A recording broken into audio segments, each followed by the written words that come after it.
नैना की अपनी दोनों भाभी रेखा और सुजाता से ज़रा भी नहीं बनती थी।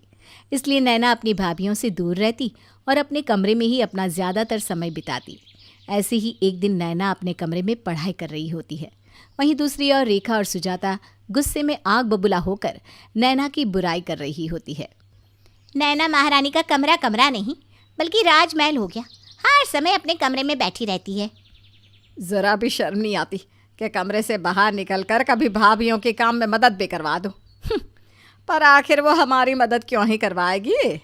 यही माँ अगर काम कर रही होती तो दौड़ी दौड़ी आती अपनी माँ की सेवा करने के लिए। सारा दोष माँ जी और पिताजी का है, जो जवान बेटी को अलग से कमरा दे रखा है। पता नहीं अकेले कमरे में क्या करती है ये लड़की। दोनों देवरानी जेठानी आपस में बात कर रही होती है। तभी वहाँ उनकी सास सुमित्रा आती है, जो अपनी बहू की ऐसी बात सुनकर कहती है, बहू, अब मेरी बेटी ने ऐसा क्या कर दिया जो तुम दोनों आज भी उसे खरी खोटी सुनाने के मूड में हो? माँ जी, आपको तो लगता है कि हम आपकी बेटी के दुश्मन हैं। भला क्यों हम आपकी बेटी को कुछ सुनाएंगे? आप अपनी बेटी के लक्षण नहीं देख रही? हर समय कमरे में रहती है। कभी आपने पूछा कि वो अपना पूरा समय कमरे में क्यों बिताती है? रेखा और सुजाता सुमित्रा से नैना की चुगली कर रही होती है। तभी वहाँ नैना आ जाती है और अपनी भाभियों को मुंह तोड़ जवाब देती है। वो इसलिए भाभी, ताकि मैं आप दोनों की शक्ल ना देख सकूं और ना ही आप दोनों मुझे, क्योंकि मुझे देखते ही आप दोनों का पारा तो गर्म हो जाता है और मेरी गैर मौजूदगी में भी आप मेरे माँ पापा के कान भरती हो। देख रही है माँ जी कैसे आपकी बेटी की ज़ुबान चल रही है? सुजाता और रेखा नाराज़ होकर वहाँ से चली जाती है। अब इसी तरह से कुछ दिन बीत जाते हैं और रेखा अपने पति रघु से कहती है, रघु, तुम्हारी बहन की उम्र हो चुकी है। माँ जी और पिताजी को कहो कि उसकी शादी करवा दे। अरे रेखा, तुम तो जानती हो ना, अभी नैना पढ़ाई कर रही है। माँ और पापा तब तक उसकी शादी नहीं करवाएंगे जब तक उसकी पढ़ाई पूरी ना हो जाए। पढ़ाई तो सारी ज़िंदगी चलती रहेगी, तो क्या वो सारी ज़िंदगी बेटी को घर में रखेंगे? आखिर हमारे बच्चे भी तो बड़े हो रहे हैं। बेटी को तो पूरा एक अकेले का कमरा दे दिया, हमारे बच्चे कहाँ जाएंगे? जहाँ एक तरफ रेखा रघु से लड़ाई कर रही होती है, वहीं दूसरी ओर सुजाता भी अपने पति निर्मल से इसी बारे में बात कर रही होती है। देखिए जी, अब आपको ही माँ जी और पिताजी से बात करनी होगी। अब हमारे बच्चे बड़े हो गए हैं, हम पूरी फैमिली एक कमरे में पूरी ज़िंदगी तो नहीं काट सकते ना। अच्छा ठीक है, शांत हो जाओ, मैं कल बात कर लूँगा। निर्मल और रघु कह तो देते हैं कि वो बात कर लेंगे, पर वो दोनों अपने माता पिता से इस बारे में कोई बात नहीं करते।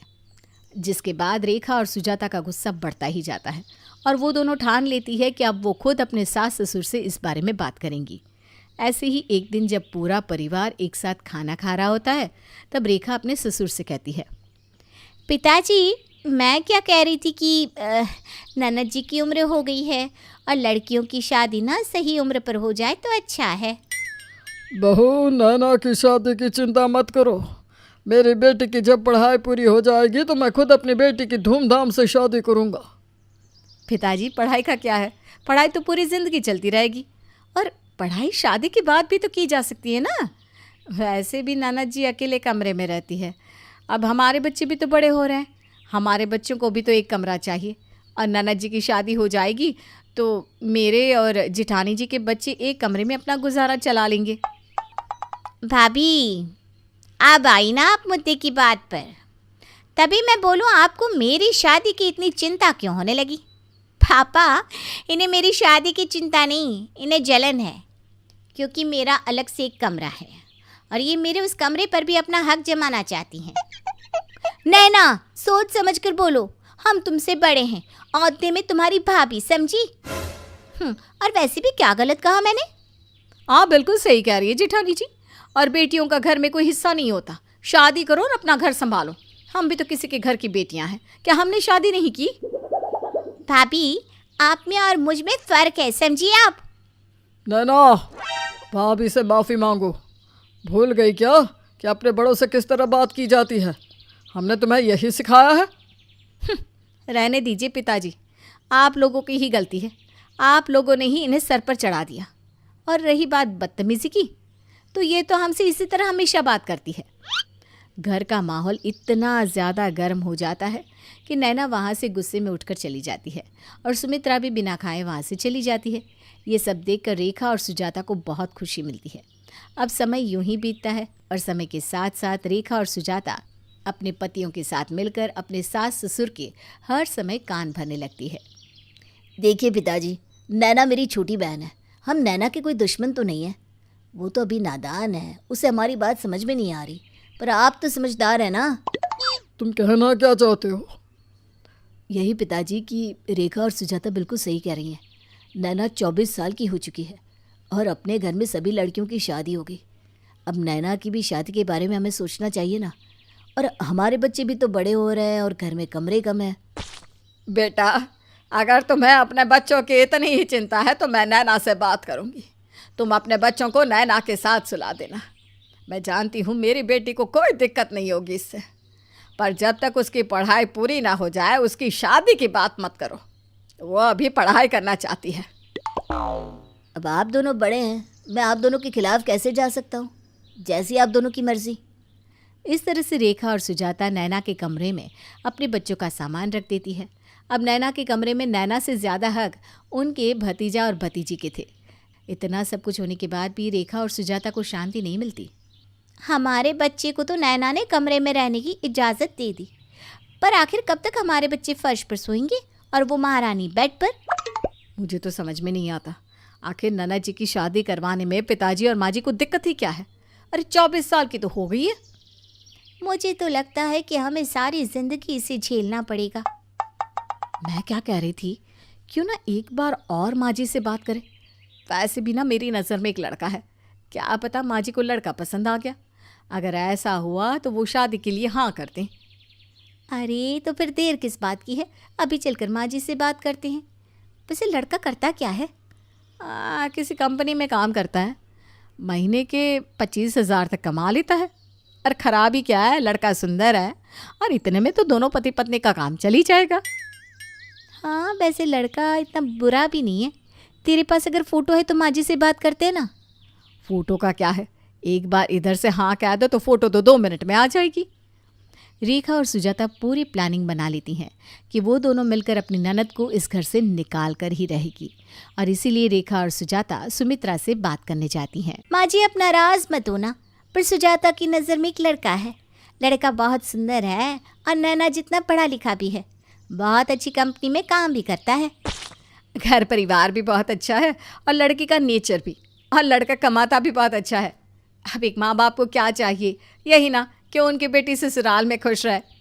आप मेरा यकीन करो, ननद बहुत खुश रहेगी। पर बहू, तेरे पिताजी ने कहा था ना कि वो नैना की शादी तब तक नहीं करेंगे जब तक उसकी पढ़ाई पूरी नहीं हो जाती। माँ जी, पिताजी को समझाना आपका काम है। आखिर हम पूरी ज़िंदगी अपनी बेटी को अपने साथ तो नहीं रख सकते ना। ऐसी भी कौन सी पढ़ाई कर रही है ननद जी कि अब तक उनकी पढ़ाई पूरी नहीं हुई। अरे ऐसे तो पूरी ज़िंदगी पढ़ाई चलेगी। आप सोच समझ कर फैसला लो। नैना से भी छोटी छोटी लड़कियों की शादी हो गई है। अब तो रिश्तेदार और आस पड़ोस के लोग भी बातें बनाने लगे हैं। बात तो तुम दोनों की सही है बहू, पर क्या नैना मानेगी? आप कहोगे तो फिर क्यों नहीं मानेगी? अगर आप कहो तो हम लड़के की फ़ोटो मंगवा लें, फिर आप खुद देखकर फैसला करना। इस तरह से रेखा और सुजाता अपनी सास के कान भरती है, जिसमें वो दोनों सफल भी हो जाती है। पर जब सुमित्रा नैना की शादी की बात अपने पति से करती है तो सुजाता और रेखा के ससुर इस रिश्ते के लिए मना कर देते हैं, जिसके बाद एक बार फिर घर में क्लेश होता है। पिताजी, नैना मेरी ननद है, मैं क्यों चाहूँगी कि मेरी ननद का बुरा हो? और मैं अपनी ननद का भला ही तो चाहती हूँ, इसीलिए तो शादी की बात कर रही हूँ। वरना मैं औरों की भाभीयों की तरह सारे रिश्ते तोड़ देती और शादी में 1 रुपया खर्च नहीं करती। छोड़ दो ना सुजाता भला करना, क्योंकि इस घर में तो हम दोनों ही सबसे बुरे हैं। आप दोनों बुरी हैं या अच्छी मैं नहीं जानती, पर आप दोनों मेरा अच्छा नहीं चाहती ये मैं समझ चुकी हूँ। आप दोनों को डर है ना कि कहीं मैं आप दोनों का हिस्सा ना खा जाऊँ।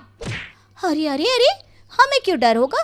तुम्हारा इस घर में कोई हिस्सा नहीं है, बल्कि हमारे पति की बदौलत तुम इतना पढ़ लिख पाई हो। और माँ जी, मैं भी कह देती हूँ, अगर इस साल आपने नैना की शादी नहीं कराई तो मुझसे भी शादी में किसी भी तरह की कोई उम्मीद मत रखना। रेखा और सुजाता की बातों से सुमित्रा और रेखा के ससुर दुविधा में पड़ जाते हैं और आखिर इस रिश्ते के लिए हाँ कर देते हैं। उनके हाँ करते ही सुजाता जल्दी से लड़के की फ़ोटो मंगवा लेती है और घर वालों को दिखाती है, पर लड़के की फ़ोटो देखकर नैना शादी से साफ मना कर देती है। अच्छा, तो ये है हीरो जैसा दिखने वाला लड़का।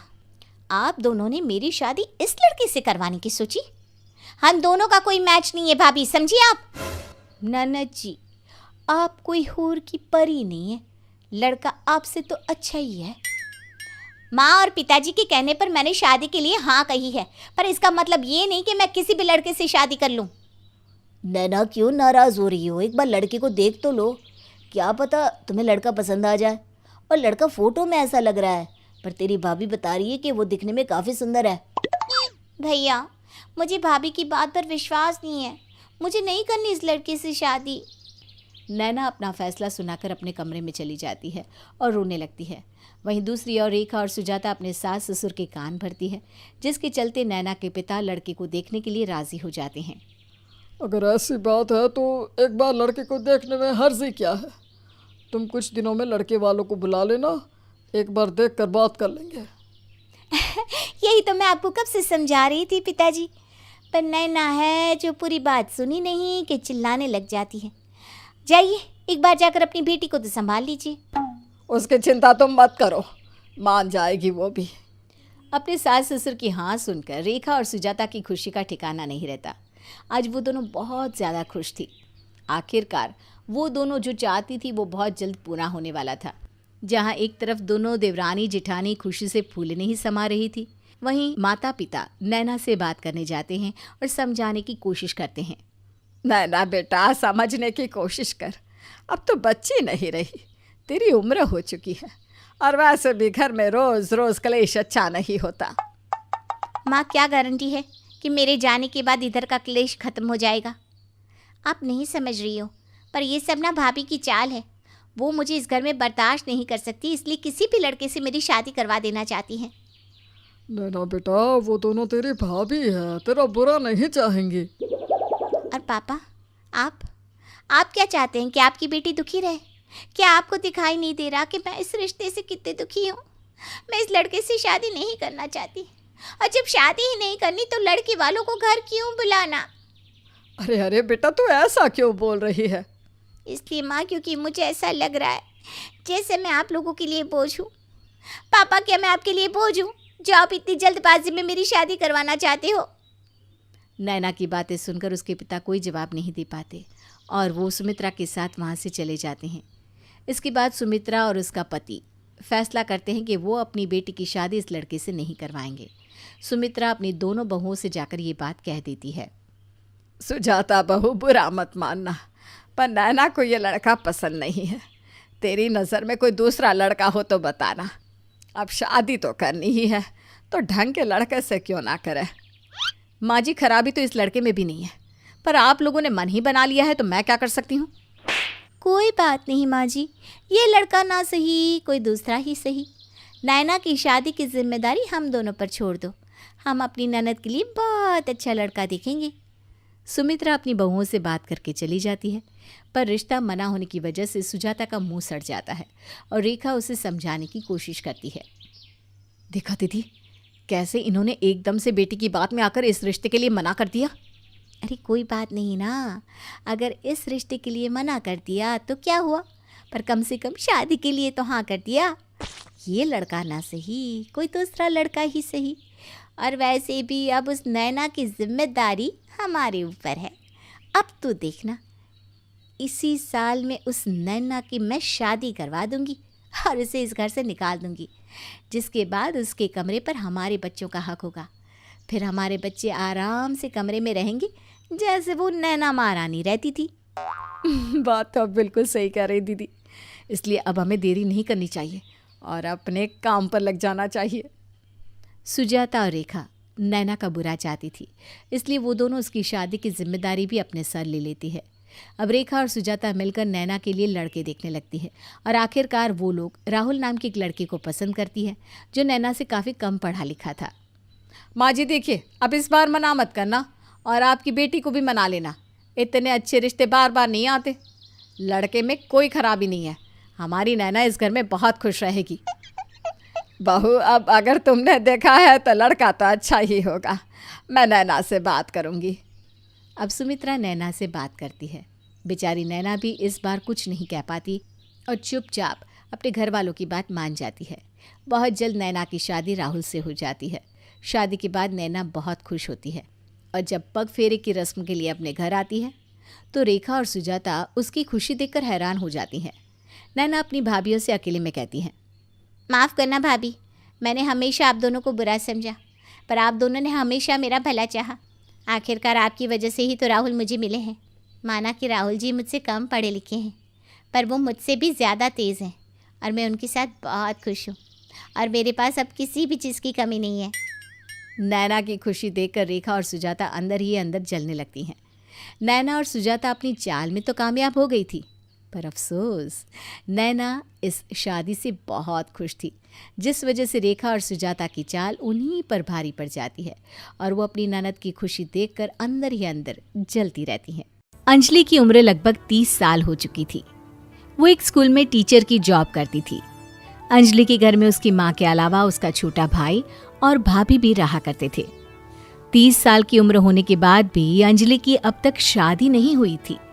इस बात को लेकर अंजलि की माँ रुक्मिणी देवी काफी परेशान रहा करती थी।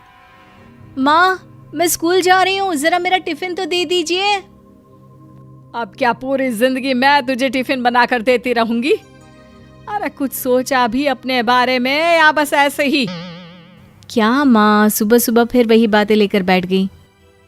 माँ गलत क्या कह रही है अंजलि दीदी? इतनी उम्र हो चुकी है आपकी, माँ कब तक आपकी सेवा करती रहेंगी? भाभी, मैंने माँ को कब कहा कि मेरी सेवा करो? वैसे भी अपना टिफिन मैं खुद तैयार कर लेती हूँ, बस टेबल से उठाकर देने को ही तो कहा था। वैसे अंजलि दीदी, देखा जाए तो टिफिन उठाकर देने की उम्र तो आपकी है। आपका अपना घर परिवार बच्चे होते तो ये जिम्मेदारी आज आप पूरी कर रही होती। एक बात मेरी समझ में नहीं आती, अगर मेरी शादी नहीं हुई तो इसमें मेरी क्या गलती है और तुम सब लोग मेरे पीछे क्यों पड़े रहते हो? अरे कुछ कहना क्या पीछे पड़े रहना होता है? अपने छोटे भाई को देख, तुझसे 3 साल छोटा है लेकिन 2-2 बच्चे खेल रहे हैं आंगन में। मुझे आप लोगों की कोई बात नहीं सुननी, जा रही हूँ मैं। और आप में से किसी को मेरा कोई काम करने की जरूरत नहीं है, मैं खुद संभाल लूंगी। इतना कहकर अंजलि वहां से चली जाती है। शाम को जब अंजलि अपने स्कूल से लौटकर घर वापस आती है तो उसने देखा कि पड़ोस वाली निर्मला चाची वहां पर बैठी हुई थी। क्या बात है अंजलि बिटिया, नौकरी करके वापस आ गई? जी चाची जी, कैसी हैं आप? मैं तो ठीक हूँ बेटा, तुम बताओ शादी के बारे में कुछ सोचा या नहीं? अरे रहने दीजिए ना, इससे तो शादी की बात करना ही बेकार है। कुछ भी कहो तो गुस्सा करती है, बात बात पर आंखें दिखाती है। माँ, आप ऐसा क्यों कह रही हैं? मैंने कब आप पर गुस्सा किया? अरे अंजलि बेटा, तुम्हारी माँ ठीक ही तो कहती है। 30 की होने आई हो, अब तुम्हें भी शादी वादी कर लेनी चाहिए। चाची जी, आप तो ऐसे कह रही हैं जैसे शादी करने से मैंने मना किया हो। रहने दीजिए निर्मला चाची, हमारी अंजलि दीदी को अभी तक उनकी पसंद का दूल्हा नहीं मिला ना, इसीलिए वो शादी नहीं कर रही। भाभी, ऐसी कोई बात नहीं है। अरे तो फिर क्या बात है? तुम्हारी माँ ने तुम्हारे लिए इतने रिश्ते ढूंढे लेकिन तुम्हें कोई पसंद ही नहीं आता। क्या है ना चाची जी, हमारी ननद रानी नौकरी जो करती है, ऐसे ही थोड़ी ना किसी को पसंद कर लेंगी। अरे भाई, नौकरी का घमंड है तो बात अलग है, कोई और बात हो तो बताओ, कोई रास्ता निकाला जाए। नहीं नहीं चाची जी, कोई बात नहीं है, बस मुझे अभी तक अपनी पसंद का कोई मिला नहीं है। सुन लिया आपने, इस लड़की के तो पर निकल आए हैं और इतनी उम्र में अपनी पसंद का कोई मिलेगा भी नहीं इसे। माँ, आप मेरी शादी को लेकर हमेशा मुझे ताने क्यों मारती रहती हैं? अपनी माँ की बातें तो ताने लगती है। ताने हैं? बताओ, मैंने कुछ गलत कहा क्या? देखो, ये सब छोड़ो, मेरी दूर की बुआ का बेटा है, उसकी अभी शादी नहीं हुई है, उम्र होगी कोई 34-35 साल। आप कहें तो बात आगे बढ़ाऊं? अरे हाँ हाँ, क्यों नहीं, ये भी कोई पूछने की बात है। अरे जल्दी से लड़के को यहाँ बुला लो। माँ, आप मुझसे पूछे बिना मेरी शादी की बात करने जा रही हैं और मेरी उम्र 30 भी पूरी नहीं हुई है। निर्मला चाची कह रही है कि वो लड़का 35 साल का है। अंजलि दीदी, आपको क्या लगता है इस उम्र में कोई फिल्म का हीरो आएगा आपके लिए? देखिए, अब पसंद और नापसंद की बात तो रहने दीजिए। पसंद करने की उम्र तो आपकी निकल चुकी। अब तो जो भी मिले उसी से शादी कर लीजिए, इसी में भलाई है। तेरी भाभी बिल्कुल ठीक कह रही है। अब जैसा रिश्ता मिले उसके लिए हाँ कर देना, ताकि हम भी गंगा नहाए। ठीक है, चलिए मैं उस लड़के को कहती हूँ, वो कल ही अंजलि को देखने आ जाएगा। अगले दिन निर्मला चाची के दूर का रिश्तेदार अंजलि को देखने उसके घर आता है। उसका नाम था अजय। अंजलि जी, तो आप नौकरी करती हैं, वो भी स्कूल में? जी हाँ, मैं स्कूल में टीचर हूँ। हमारी बेटी बहुत होशियार है। अरे पढ़ने लिखने में इतनी होशियार है, इसीलिए तो इसकी नौकरी लगी है स्कूल में। हाँ हाँ ठीक है आंटी जी, ज़रा मुझे भी तो बात करने दीजिए आपकी बेटी से। जी पूछिए ना, क्या पूछना चाहते हैं? अंजलि मैडम, ये तो बताइए कि आपने अभी तक शादी क्यों नहीं की? बस ऐसे ही, कहीं कोई रिश्ता पसंद नहीं आया इसलिए। लेकिन क्या मैं आपसे पूछ सकती हूँ कि आपने शादी क्यों नहीं की? अंजलि, क्या कर रही हो तुम? लड़कियों को इस तरह की बातें नहीं शोभा देती। रहने दीजिए आंटी जी, आपकी बेटी काफ़ी पढ़ी लिखी है, मैं उनके सवाल का जवाब दे ही देता हूँ। वो क्या है ना, मुझे भी अभी तक अपनी पसंद की कोई लड़की नहीं मिली। अच्छा, कोई बात नहीं। वैसे आपकी तनख्वाह कितनी है? कितना कमा लेती हैं महीने का? जी यही कोई 25,000 महीने। बस 25,000? इतने से क्या होता है? इतने से तो आजकल घर भी नहीं चलता। आपके कहने का क्या मतलब है? अरे मैं तो ये सोच कर आया था कि नौकरी वाली लड़की है, आराम से 40,000 कमाती होगी।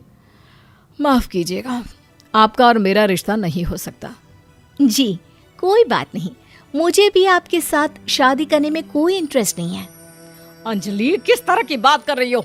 घर आए रिश्ते को ठुकरा रही हो तुम। दीदी, अब इस उम्र में आपको इतनी अकड़ नहीं दिखानी चाहिए। अच्छा खासा रिश्ता हाथ से निकल गया, कहीं ऐसा ना हो कि जिंदगी भर कुंवारी ही रह जाओ आप। कुछ दिन और ऐसे ही निकल जाते हैं और अंजलि की शादी कभी नहीं होती। अंजलि के परिवार वाले बिंदास उसे ताने मारते रहते हैं, लेकिन अंजलि एक बड़ी नौकरी की तैयारी करती है और उसमें सिलेक्ट होने के बाद अंजलि को एक बहुत बड़ी नौकरी मिल जाती है। अब तो दीदी के नखरे और भी ज्यादा बढ़ जाएंगे भाई। अब तो इतनी बड़ी नौकरी जो लगी है, अब इनकी शादी होने से रही। माँ, मुझे नौकरी के लिए दूसरे शहर जाना पड़ेगा। आप जानती हैं ये बहुत बड़ी जॉब है और इसमें पैसे भी बहुत ज़्यादा मिलेंगे। अच्छा, कितने पैसे मिलेंगे बेटा? माँ, मुझे हर महीने 90,000 सैलरी मिलेगी। क्या? अरे वाह वाह, ये तो बहुत अच्छी बात है। लेकिन फायदा क्या? कितने भी पैसे मिले, शादी तो हुई नहीं ना तुम्हारी। अंजलि नौकरी करने के लिए दूसरे शहर में चली जाती है और जब कुछ महीनों के बाद वो वापस घर आती है तो उसे अपने पति के साथ देखकर उसके घर वाले हैरान रह जाते हैं। अरे अंजलि, तूने शादी कर ली और हमें बताया तक नहीं। और दामाद जी करते क्या हैं? इतनी बड़ी कार है उनकी। माँ, मैं आपको सब कुछ बताना चाहती थी, लेकिन आप सबके ताने सुनकर बहुत दुखी हो गई थी और इसलिए मैंने अपनी पसंद से शादी कर ली। मेरे पति मेरे साथ ही ऑफिस में नौकरी करते हैं और बहुत बड़े अफसर हैं। और एक बात बताऊं माँ, आज मैं बहुत खुश हूँ।